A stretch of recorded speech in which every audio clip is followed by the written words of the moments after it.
विश्व सरना धर्म कोड जनसभा का आयोजन होगा। लाखों लोग उसमें शामिल होंगे। आदिवासियों को अब तक उनका मौलिक अधिकार धार्मिक मान्यता प्राप्त नहीं हुआ है, तो हम आज़ाद सरकार को तो शर्म से अपना पद त्याग देना चाहिए।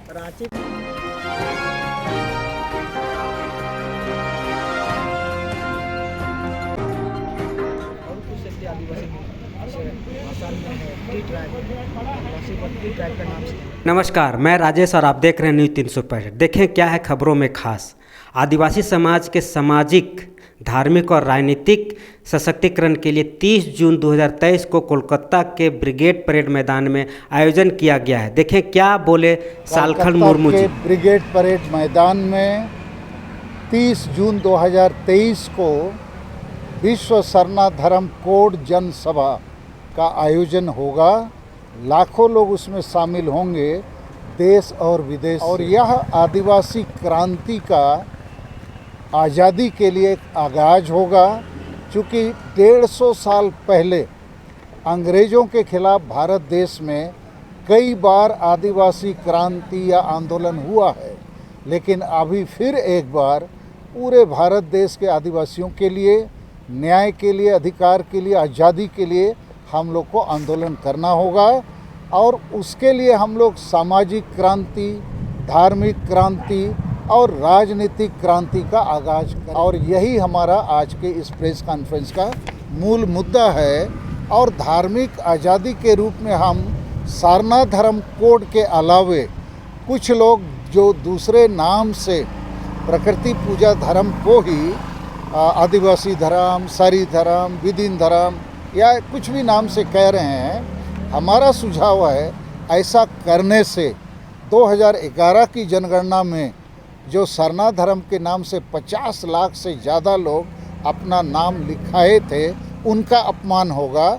और आदिवासी जो प्रकृति पूजा धर्म के नाम के लिए सरना धर्म कोड की मांग कर रहे हैं, वह आंदोलन भी कमज़ोर हो। तो इसलिए सरना धर्म कोड के लिए ही आंदोलन होना चाहिए।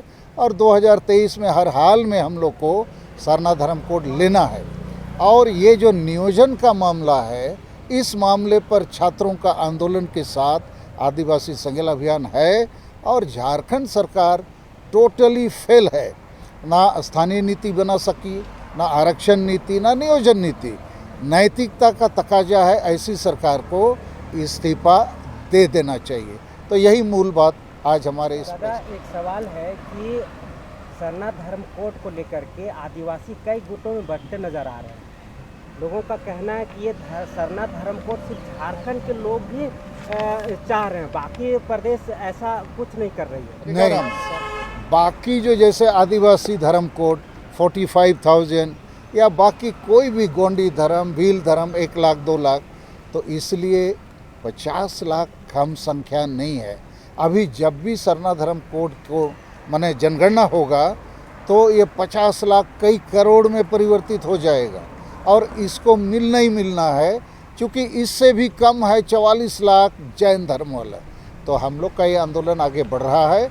और कुछ छोटे बड़े संगठन हैं, उनको मना नहीं किया जा सकता है। और इसीलिए विश्व सरना धर्म कोड जनसभा हम लोग कलकत्ता में करने जा रहे हैं 30 जून 2023 को। वहाँ पर पूरे दुनिया के आदिवासी को हम लोग आमंत्रित कर रहे हैं। और यह आदिवासियों के धर्म की मान्यता का मामला संविधान के मौलिक अधिकार का मामला है, अनुच्छेद 25 के तहत। और पूरा दुनिया के लोगों को हम बताना चाहते हैं कि भारत देश में आदिवासियों को अब तक उनका मौलिक अधिकार धार्मिक मान्यता प्राप्त नहीं हुआ है, तो हम आज़ाद कैसे हैं। तो धार्मिक आज़ादी की ये लड़ाई है। और हम लोग सामाजिक आज़ादी की लड़ाई भी लड़ रहे हैं कि आदिवासी गांव समाज में जो हमारा स्वशासन व्यवस्था है, उसके अधिकांश लोग वंशानुगत नियुक्त होते हैं। और इसीलिए अधिकांश अनपढ़, पियक्कड़, नासमझ लोग होते हैं। तो वहाँ जनतांत्रिक और संवैधानिक तरीके से लोगों की नियुक्ति होगी, तो पढ़े लिखे लोग उस जगह पर दायित्व का निर्वहन करेंगे। और राजनीति में भी हम लोग को आज़ादी चाहिए, क्योंकि अभी जितनी पार्टियाँ हैं, और ख़ासकर जेएमएम जैसी पार्टियां, ये आदिवासी एजेंडा के लिए काम नहीं करते हैं। और उस मामले पर बीजेपी, कांग्रेस या जो भी पार्टियां हैं, वो भी कमोबेश एक ही हैं। उनके पास आदिवासी एजेंडा नहीं है।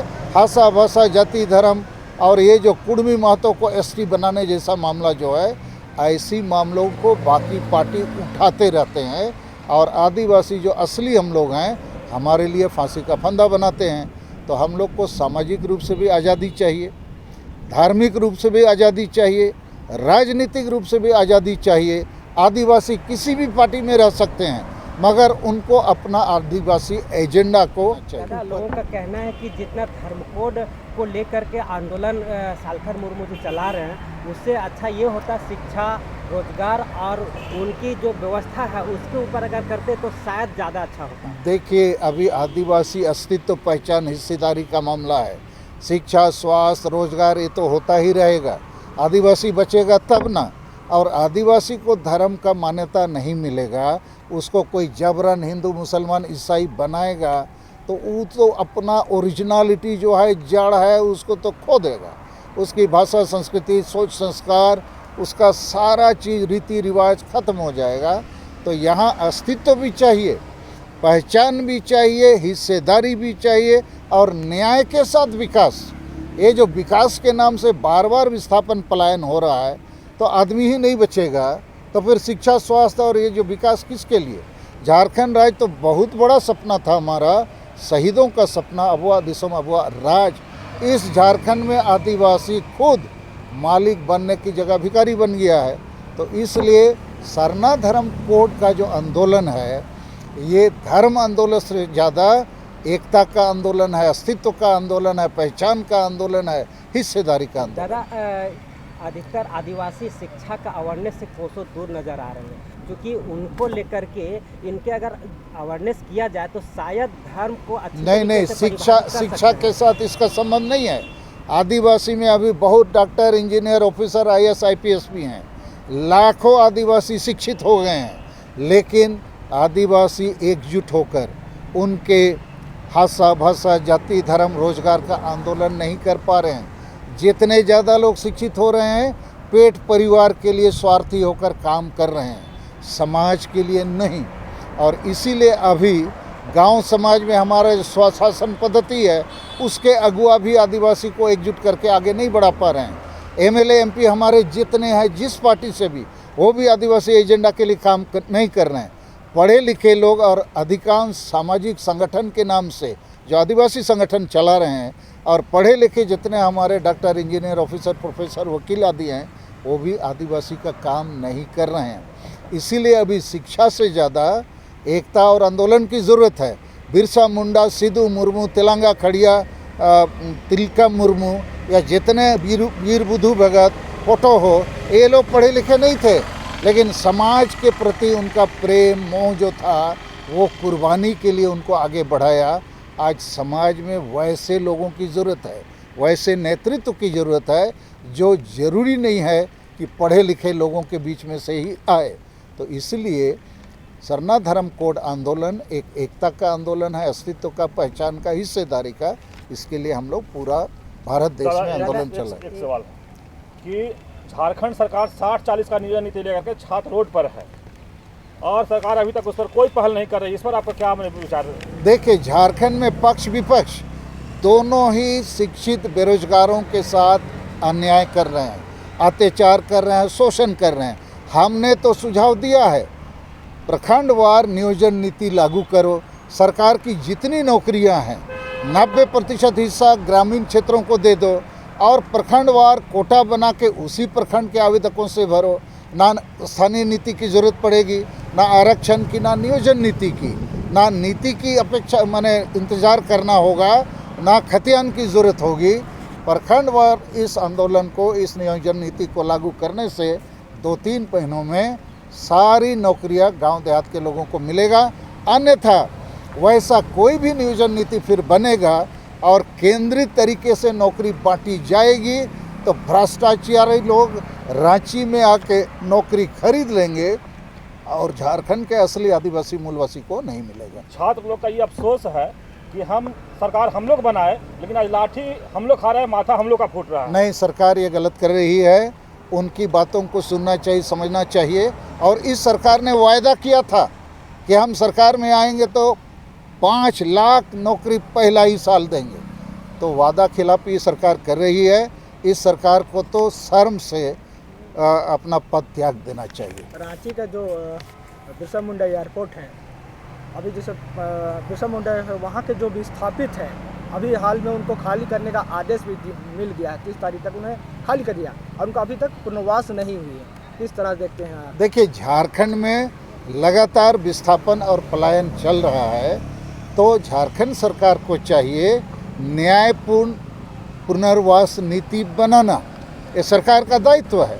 तो ये सरकार ना पुनर्वास नीति बनाती है, ना विस्थापित होने वालों लोगों को न्याय प्रदान करती है।